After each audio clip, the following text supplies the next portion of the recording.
압도적 뉴스 컨텐츠 3프로 뉴스룸입니다. 안녕하십니까, 류종 기자입니다. 안녕하세요. 한정 기자입니다. 네, 벌써 또 한 주가 이렇게 또 끝나가네요. 네, 드디어 금요일. 네, 이번 주는 진짜 사실 뭐 기억하시겠지만 월요일에 블랙먼데이를 네. 시작을 해서 되게 길었던 느낌인데, 그래도 오늘은 마지막에는 조금 그래도 주가가 올라가면서 마무리를 해서 조금은 기분 좋은 주말들을 맞이하셨으면 좋겠습니다. 네, 첫 번째 뉴스는 이제 제가 지난주부터 계속 보도를 드리고 있는 건데, 그 전기차 인천 지역에서 발생했던 전기차 화재 때문에 지금 뭐 정부라든지 업계라든지 또 소비자들이 지금 불안감이 굉장히 커지고 있는 상황입니다.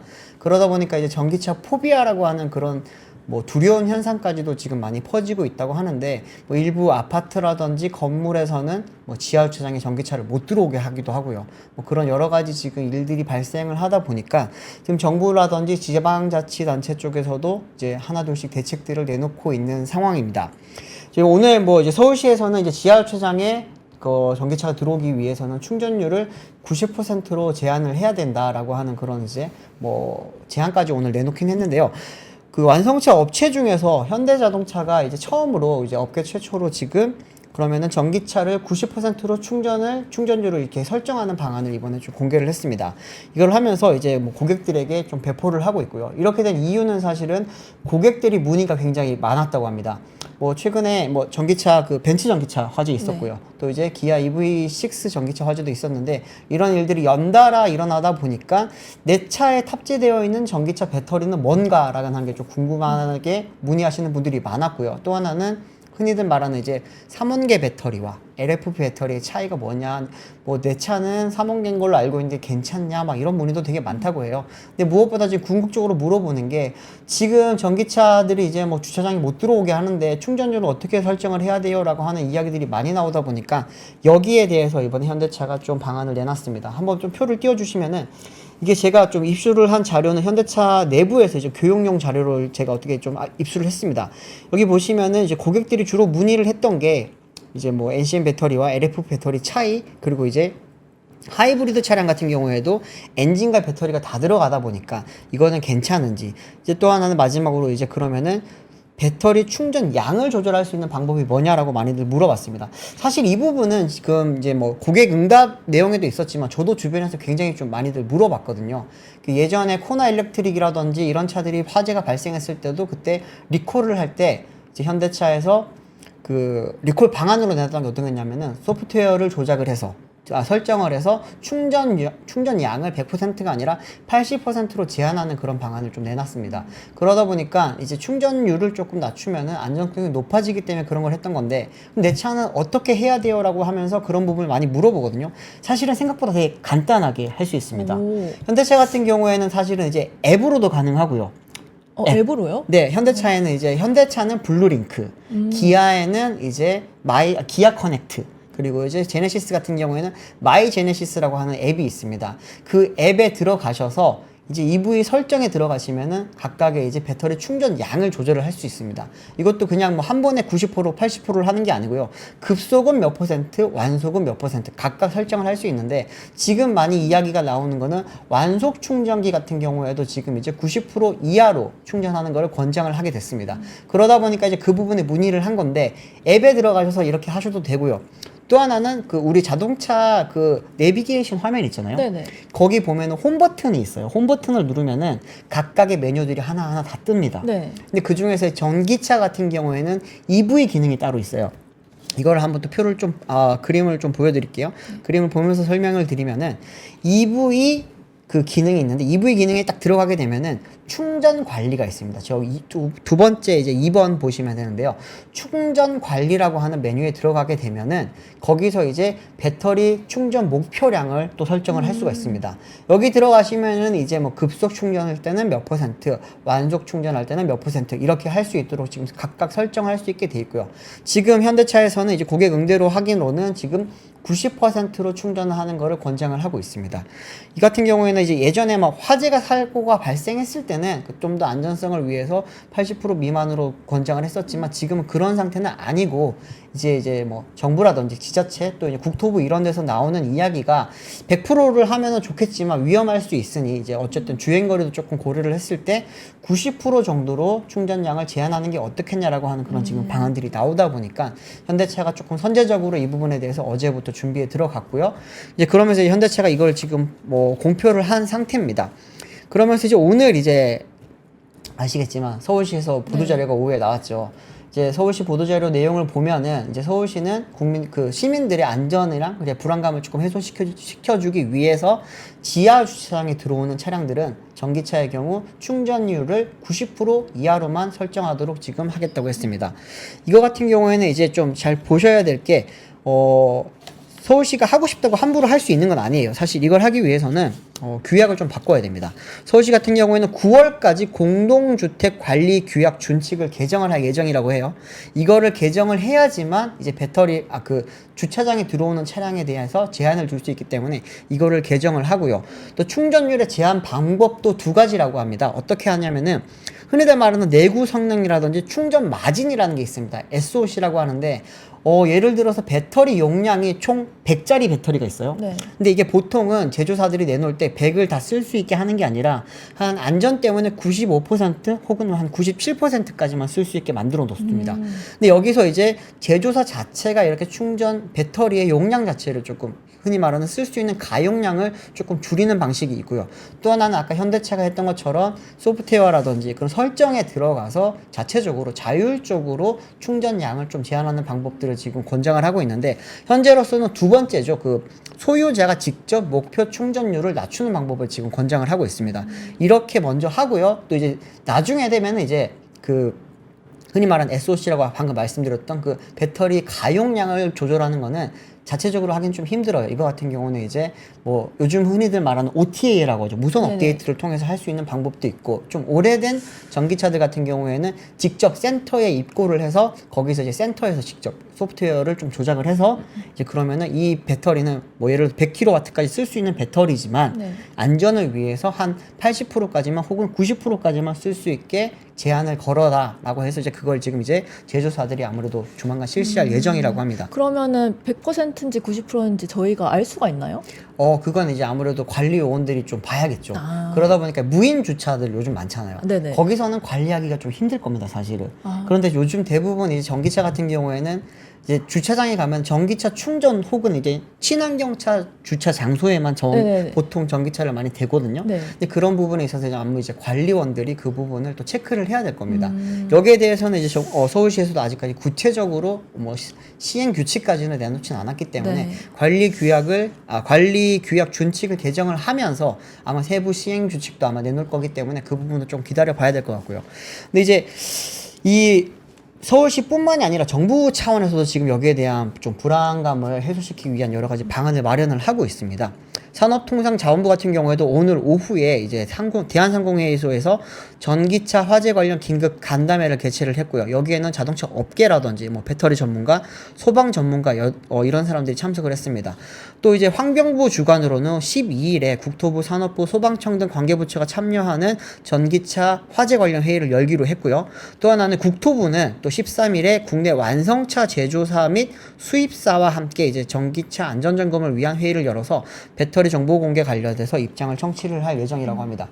지금 이제 저희가 보도를 많이 드렸지만 이번 벤츠 전기차 같은 경우에는 흔히들 이제 중국의 CATL 배터리가 탑재된 줄 알았다가 알고 보니까 중국의 페러시스 배터리가 지금 탑재된 게 좀 알려지면서 조금 문제가 좀 커진 상황입니다. 이게 결국에는 고객을 속인 거 아니냐 혹은 이제 인증은 제대로 받았냐에 지금 이런 차원의 문제로까지 퍼지다 보니까 그러면은 배터리 실명제에 대한 지금 되게 필요성이 커지고 있고요. 내년 2월부터 정부가 이제 배터리 인증제를 시행을 할 예정인데 여기에는 사실 배터리 제조사라든지 네. 뭐 원산지가 지금 표시가 될 예정이 아니었거든요. 근데 이 부분도 이제는 포함을 시켜야 되는 배터리 실명제가 좀 시행돼야 되지 않겠냐라고 하는 그런 이야기도 많이 나오고 있습니다. 오늘 SN 리서치에서 이제 상반기 전기차 판매량이 또 나왔거든요. 네. 오늘 발표된 것 같은 경우에는 중국 시장을 제외한 중국 시장을 제외한 글로벌 판매량인데 한번 표를 띄워주시면은 뭐 LG엔솔, SK온, 삼성 SDI 이런 이제 뭐 점유율이라든지 성장률도 좀 중요합니다. 당연히 우리 K배터리의 그런 성장률도 굉장히 큰데 보시면은 이제 9위에 있는 업체가 이제 FARSIS가 페러시스입니다. 여기가 이번에 벤츠의 그 화재가 났던 그 차량에 배터리를 공급했던 그 회사고요. 올해 상반기에만 108%가량 성장을 했습니다. 와. 성장률로 보면은 뭐 CALB가 지금 604%로 좀 제일 높고요. 그 다음에 이제 BYD가 144%고 그 다음으로 높은 게 지금 세 번째로 많이 성장을 한 회사가 페러시스라고 합니다. 페러시스 같은 경우에는 대부분 공급 물량이 벤츠로 나가고 있기 때문에 벤츠에서 이번에 전기차 판매를 조금 늘면서 저렇게 많이 물량이 늘어나는 걸로 지금 보이는데 이게 페러시스가 사실은 처음부터 좀 셀의 안정성이라든지 품질의 문제가 좀 있었거든요. 네. 그렇기 때문에 저렇게 판매량이 글로벌리 늘어나게 되면은 우리나라뿐만이 아니라 다른 나라에서도 저 배터리에 대한 화재 위험 혹은 폭발의 위험에 대해서는 좀 대비책을 많이 강구를 해야 되지 않을까 그렇게 보이는 상황입니다. 지금 해외에서 이렇게 폭발이 일어난 사례도 굉장히 많은가요? 네, 지금 미국에서 작년에 이제 폭발 사고가 있으면서 리콜을 했고요. 그리고 이제 중국에서도 지금 수차례 있었고, 페러시스 같은 경우에는 2021년입니다. 그때 당시에 베이징 기차라고 하는 회사에 또 공급을 하고 있었어요. 벤츠 네. 이전에. 여기서 한 3만여 대의 차량을 전량 리콜을 했고요. 와. 그 리콜 비용도 다 그때 이제 페러시스 부담을 하면서 사실 지금 재무적인 상황도 별로 좋지는 않다고 합니다. 네.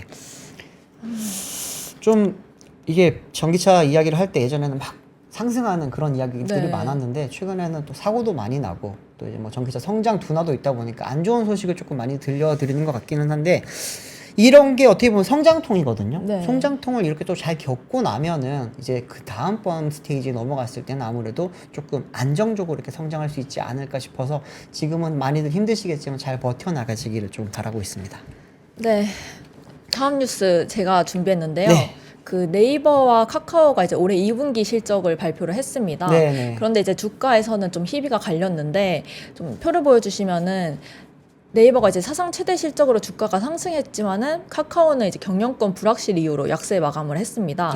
우선 네. 이제 보면은 오늘 네이버가 그 올해 영업이익이 4,727억 원, 매출액 2조 6천억 원대를 기록했다고 밝혔는데요. 네. 이는 이제 각각 전년 동기 대비 26%, 8% 성장한 수준입니다.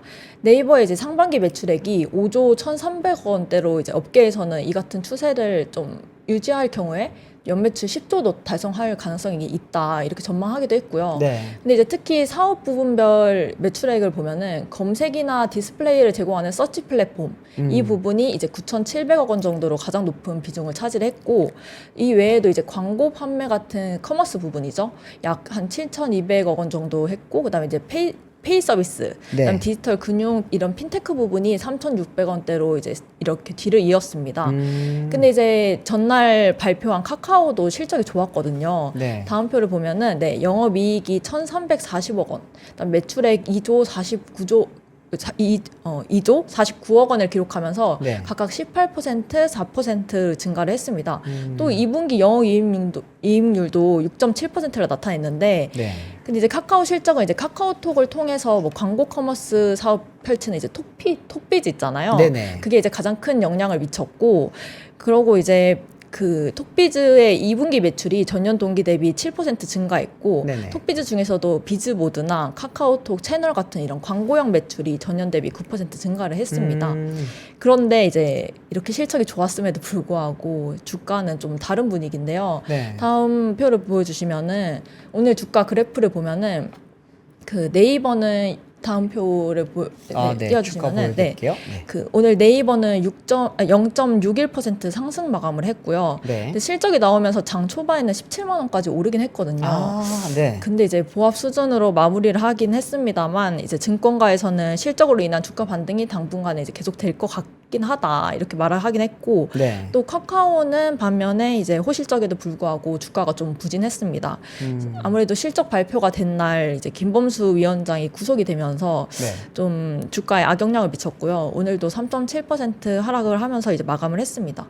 근데 사실 그 네이버도 마냥 좋아할 수는 없거든요. 네네. 그 이유가 이제 2021년 9월에 최고점 기억하시나요? 모르겠어요. 몇십만 원이었어요? 45만 45만 원대였는데 원이요? 네, 여기에 비하면은 지금 16만 원대니까 한참 아. 못 미치는 수준이긴 합니다. 아직 한 3배 가야 되네요. 네네, 그러면은. 절반도 안 되는데, 네. 그래서 이제 그렇고 또 네이버는 라인 사태도 여전히 진행 중이잖아요. 그렇죠. 그래서 최수연 대표가 이날 실적 컨퍼런스 콜에서 현재는 이제 최대 주주를 유지를 변경을 한다거나 아니면 라인에 대한 컨트롤을 축소하는 등의 전략은 이제 검토하지 않는다. 그래서 기존의 전략을 유지하는 걸로 생각을 하고 있다. 이렇게 말을 하긴 했습니다. 또 카카오도 김범수 구속이라는 이제 그 사법 리스크를 해결을 해야 하고요. 네. 또 현재 이제 김범수 위원장은 SM엔터 경영권 인수 당시에 이제 주가 조작으로 그렇죠. 이제 좀 문제가 되고 있잖아요. 네. 근데 이제 다만 김 위원장과 같은 혐의로 수사선상에 올랐던 그 이준호 죄송합니다. 네, 이준호는 지금 네. 휴가가 있죠. 네. 죄송합니다. 네. 네, 이준호 그 카카오엔터 투자전략 부문장은 불기소 처분 받았고요. 네. 근데 그 이유가 이제 그 올해 1월에 시행된 자본시장법상 그 자진신고자 감면제도 네네. 이게 이제 처음으로 좀 적용된 게 아니냐 이런 분석이 나오고 있습니다. 야, 이게 그러면은 나도 똑같이 잘못을 했지만 네. 증언을 해주면은 약간 네, 감면을 감면이 해주는- 되는 그렇군요. 같은 잘못을 했는데 좀 네. 그렇긴 하네요.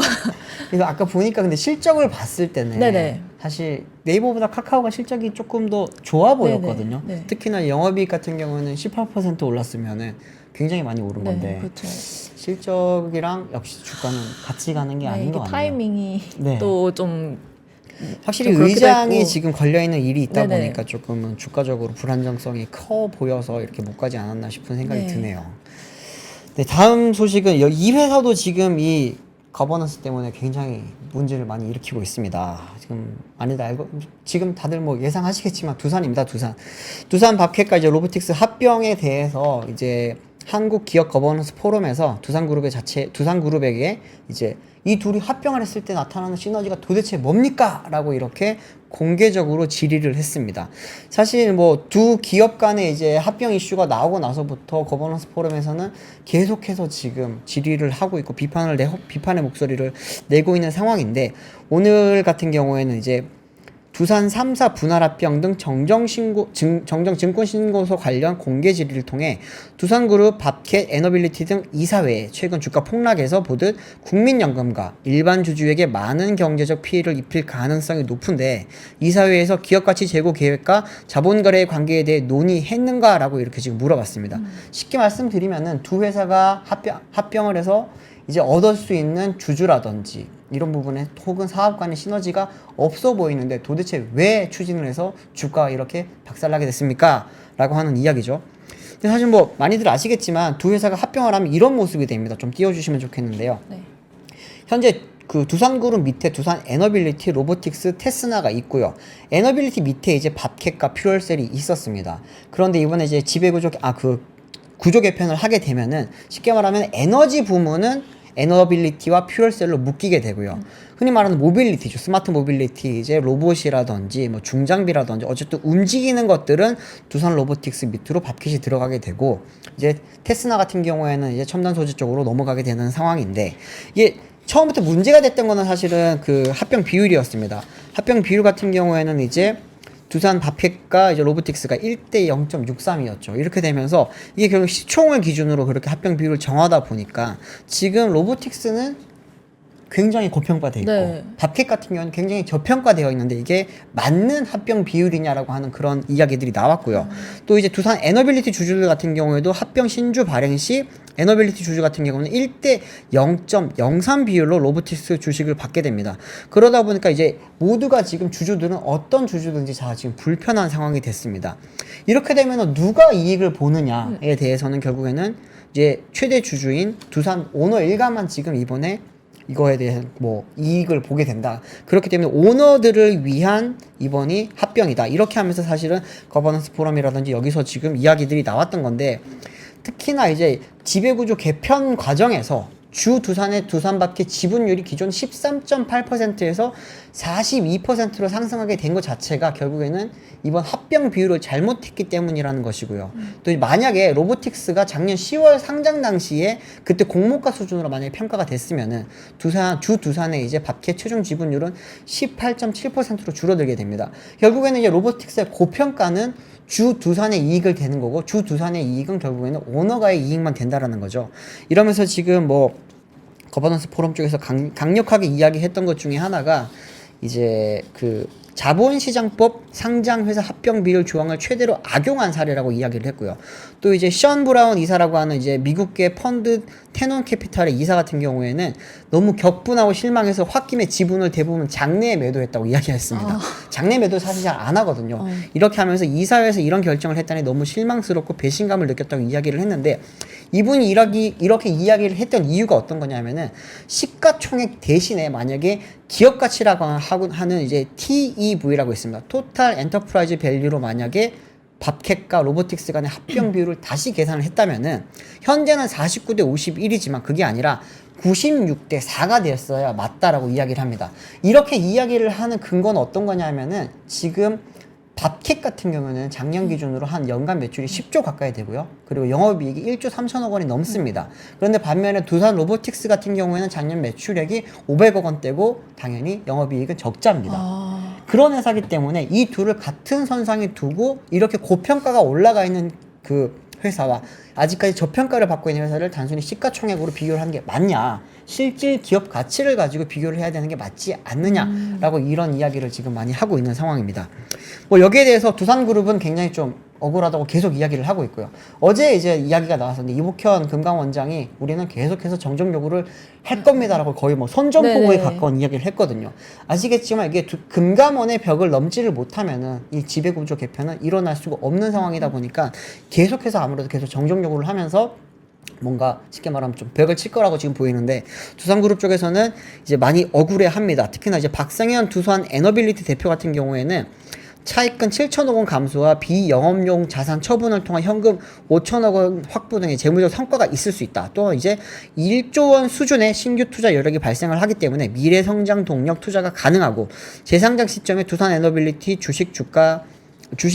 주당 가치 상승 전망 등이 이번에 합병으로 이룰 수 있는 시너지라고 이야기를 했는데 주주들은 전부 다 말도 안 된다라고 지금 비판을 하고 있습니다. 뭐 박캣이라든지 로보틱스 대표들도 여기에 대해서 계속 지금 설득하기 위한 변명들을 내놓고 있는데 뭐 거버넌스 포럼이라든지 주주들은 이 부분에 대해서 계속해서 지금 비판의 목소리만 내놓고 있는 상황이라고 보시면 됩니다. 그럼 밥캣의 입장은 어떤가요?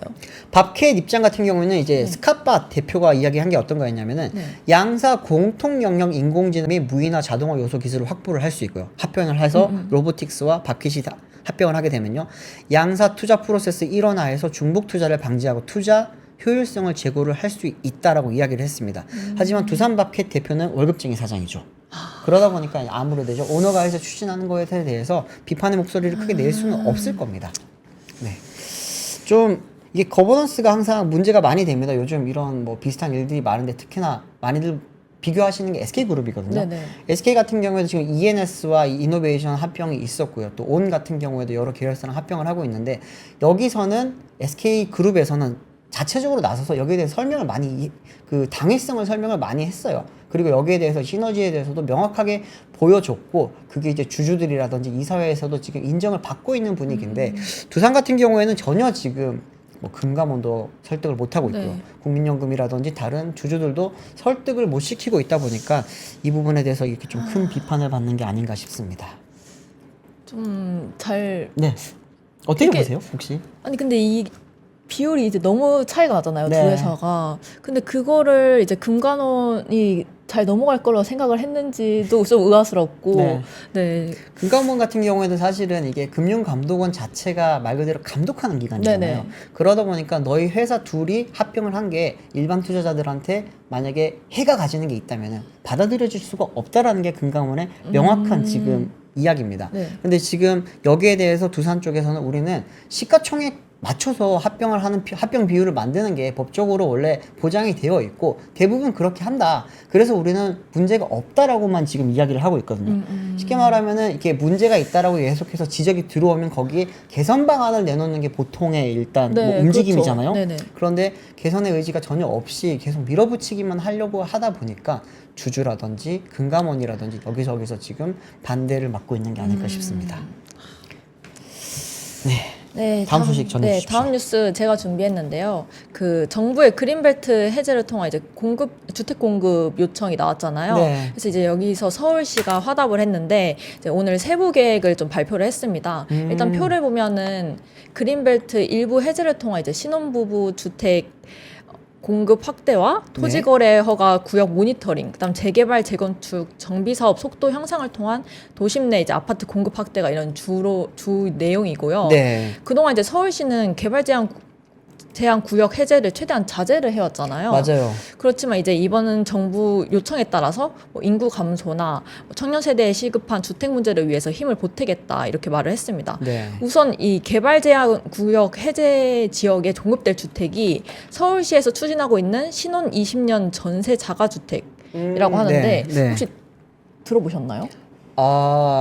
들어보긴 했는데 어떤 건가요? 네, 저도 좀 처음 들어봐가지고 네. 좀 찾아봤는데 이게 신혼부부가 소득 기준과 관계없이 처음 10년간 전세로 거주를 하다가 네. 이제 아이를 낳게 되면은 그 평수를 넓혀 최장 20년까지 거주할 수 있는 주택이고요. 네. 그 다음에 이제 두 자녀 이상 출산 시에는 20년 후 시세보다 한 10%에서 20% 정도 이제 감면을 좀 저렴하게 매입할 수 있게 해주는 겁니다. 근데 이제 여기서 이제 오세훈 시장이 20년 동안 가까이 이제 시행한 장기 전세 주택의 효과를 보면은 네. 다른 주거 형태에 거주한 분들에 비해서 출생률이 20-30% 높았대요.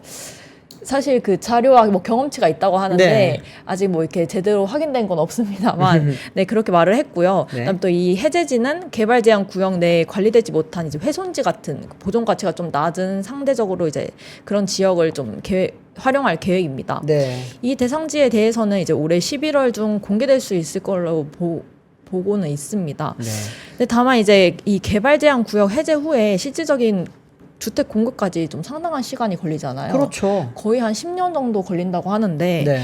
근데 이 소요에 이렇게 좀 긴 시간 소요된다는 지적에 대해서는 좀 시장이 주는 일단 메시지가 좀 중요하다. 오 시장 측에서는 이렇게 얘기를 했고요. 네. 이번에 발표를 하면서 좀 서울 부동산 가격이 하향 안정화돼야 된다는 이런 서울시의 목표가 좀 잘 전달이 됐으면 좋겠다. 이렇게 밝혔습니다.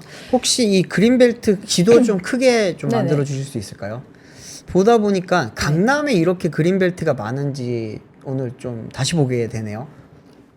보시면은 강남 여기 네네네. 보시면 내곡동이라든지 여기 네, 그게 네, 감사합니다. 강남 쪽에 저렇게 그린벨트가 많았으면 저기에 풀리고 저기에 이제 신혼부부들을 위한 집들이 제공이 될 수 네네네. 있다라는 말이잖아요. 결혼율이 좀 높아질 수도 있지 않겠냐라고 하는 1차원적인 생각도 들기는 하는데 이게 또 아까 지금 한전은 기자가 방금 말했지만 땅이 있더라도 집을 짓는 데까지는 보통 한 8년에서 10년 정도 걸리거든요. 맞습니다. 그러면은 지금 결혼하시는 분들이 혜택을 받을 가능성은 굉장히 적겠네요. 그렇죠. 이게 네. 기본 10년 걸리니까 그리고 또 이제 자식을 또 낳아야지 거기서부터 그렇죠. 이제 또 10년이 걸리는 거잖아요. 그것도 좀 쉽지 않고 사실 오늘 제가 전달해 드리는 거는 이제 굉장히 일부만 전달을 해드린 건데 네네. 이 외에도 좀 나온 정책들이 많잖아요. 근데 이게 과연 잘 될 수 있을까요? 좀 의문이 들긴 하는데 네. 어떻게 생각하세요? 글쎄 어제 저도 이제 그 부동산 88 부동산 대책 이야기를 네네. 전달을 드리면서 들었던 생각이 정부의 의지가 두 가지가 느껴졌습니다. 첫 번째는 공급 확대 의지는 확실히 있다. 하지만 두 번째는 가격이 오르는 것에 대해서는 네, 그쵸. 난 모르겠다. 약간 이렇게 느꼈습니다. 어제 대책을 보면은 대부분 규제 완화 대책이 많았고요. 공급 완화를 하는 방식이 여러 가지가 있는데 네. 여기에서 이제 규제를 완화를 해서 공급을 완화를 하겠다. 특히나 지금 이제 막혀 있는 재건축 재개발 관련된 사업들을 조금 많이 빨리 추진할 수 있는 촉진 정책들이 많이 나왔거든요. 특히나 제초안 같은 경우에는 지금 몇 년째 법안이 막혀 있으면서 제초안에 대해서 지금 뭐 김은혜 의원도 최근에 다시 발의를 했지만 이게 재건축 초과이인 환수제 자체에 대해서 지금 많은 분들이 부담스러워 하니까 재건축이 잘 되지 않고 있다라는 게 이번 정부가 해석이었어요. 네네. 이번 정부 해석입니다. 그런데 여기에 또 반대로 지금 이야기 하시는 분들이 굉장히 많고 또 일반 또 국민들은 거부감이 굉장히 큽니다. 재초안이라는 건 말 그대로 재건축을 통해서 이익을 많이 봤으면 여기에 대해서 세금을 또 본 만큼 내라는 건데 네네. 왜 이거를 내지 말라고 하면서까지 추진을 해야 되느냐라는 거죠.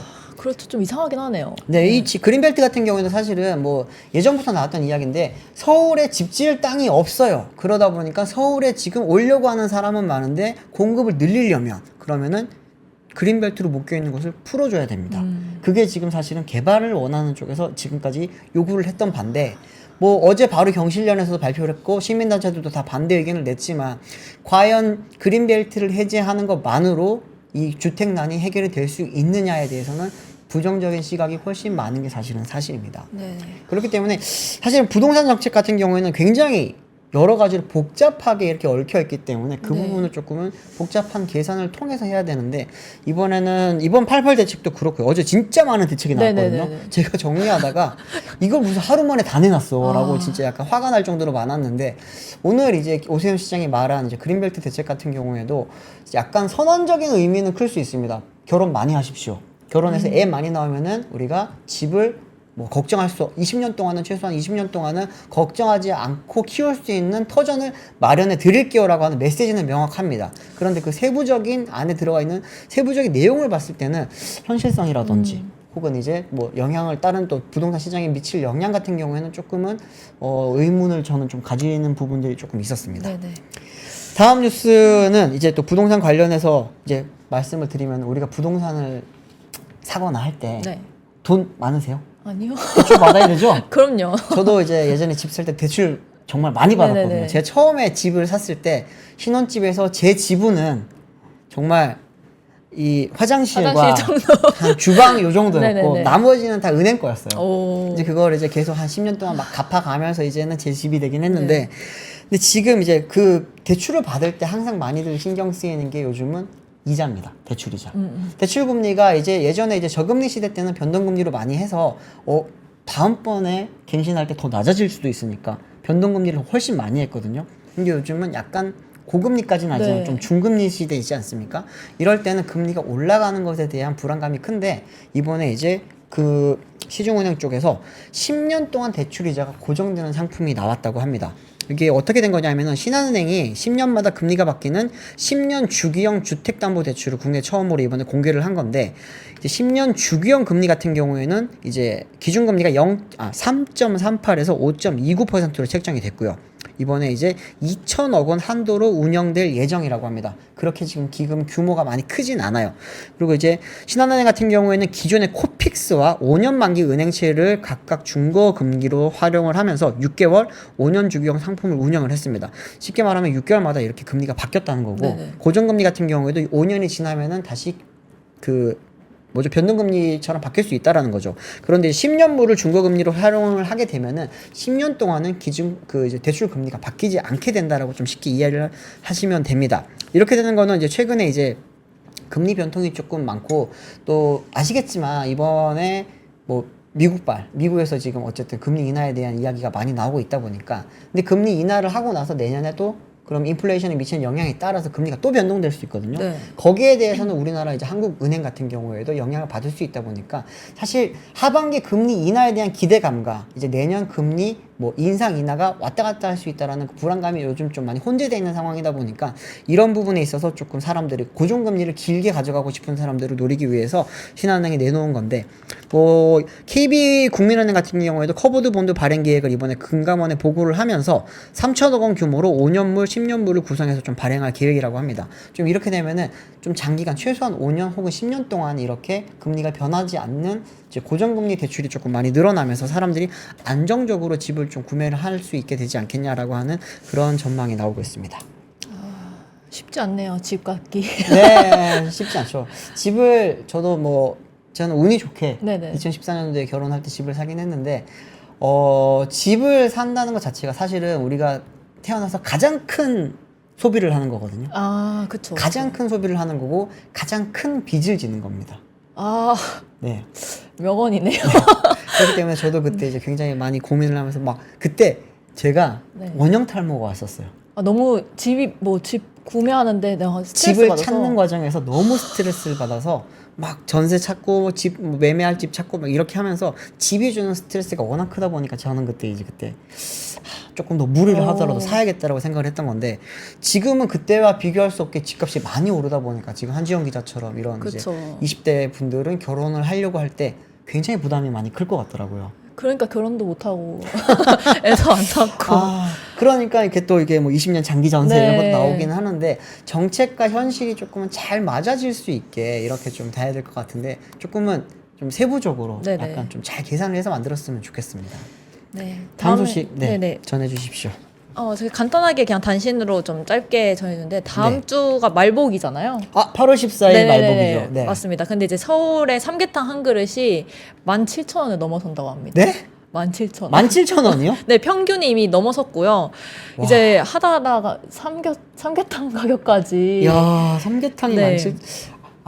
근데 삼계탕 17,000원이라고 하면은 17,000원 비싸 보이는데 네, 평균이니까. 네. 콩국수 최근에 드셔보셨어요? 아니요? 콩국수 요즘 16,000원, 17,000원 합니다. 그러면 삼계탕이 좀 싼데요. 그러니까 요즘 평양냉면 먹으러 가면은 15,000원에서 18,000원 선이에요. 그렇게 되면 어쩌면은 삼계탕은 고기가 있잖아요. 네네네. 조금 싼 것 같기도 하고 진짜 물가가 많이 올랐네요. 물가가 진짜. 많이 오르면서 네. 이제 뭐 삼계탕 물론이고 뭐 다른 것도 굉장히 많이 올랐잖아요. 네네. 그래서 이제 지난주에 임광현 더불어민주당 의원이 네. 직장인 식대 비과세 한도를 현행 20만 원에서 30만 원으로 상향해서 이제 점심값을 지원하는 네. 법안을 좀 추진을 하기도 했는데 좋네요. 네, 네. 네, 굉장히 좋은 것 같아요. 저희도 네. 여의도 여기 직장 여의도 생활하면서 물가 너무 네, 비싸요. 여의도 물가 따로 있잖아요. 너무 비싸요. 네, 그래서 이런 물가 상승 속도를 따라잡지 못하니까 이제 식대 지원 규모라도 이제 좀 현실성 있게 해야겠다 이러면서 이제 금액을 올린 거고요. 네. 뭐 평균 점심값이 한 23만 9천 원, 그다음에 서울 중심가 경우에는 30만 원, 30만 3천 원까지 이제 지출한다고 하니까 좀 네, 이러면서 이제 편의점 뭐 인플레이션 뭐 이렇게 해가지고 편의점에서 그쵸. 먹기도 하고 맞아요. 좀 표 한번 좀 띄워줘 네네네. 주시겠어요? 표 보시면은 지난달까지만 하더라도 삼계탕의 서울 평균 가격이 16,885원이었습니다. 네네. 그런데 한 달 만에 17,000원을 돌파를 네, 했네요. 한 0.9% 한 달 만에 이제 오른 거죠. 삼겹살은 20,083원으로 동일하고요. 네, 동일하고요. 냉면도 동일하고. 야, 제가 아까 냉면 이야기를 했지만 이게 평균 가격으로 보니까 삼계탕이 그러면 진짜 비싼 게 맞네요. 네, 그렇죠.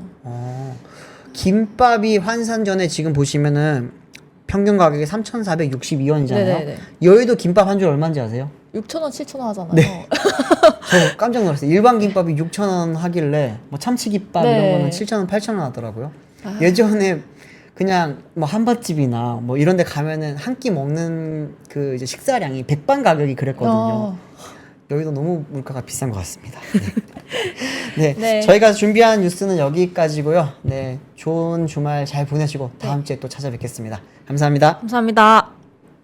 박근영, 이선영, 사경인, 염승환 투자 마스터들의 세심한 케어로 건강한 투자 습관을 만드세요. 3프로 멤버십 3프로 앱에서 확인하세요.